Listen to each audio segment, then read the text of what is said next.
Джаліль. Назва вірша хустина.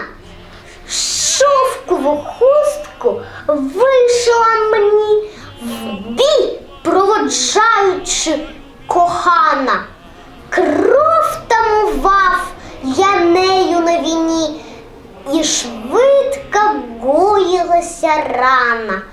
У битвах біля серця приніс дарунок, миле мої. Своїм теплом і ніжністю він скрізь мені нагадував про неї.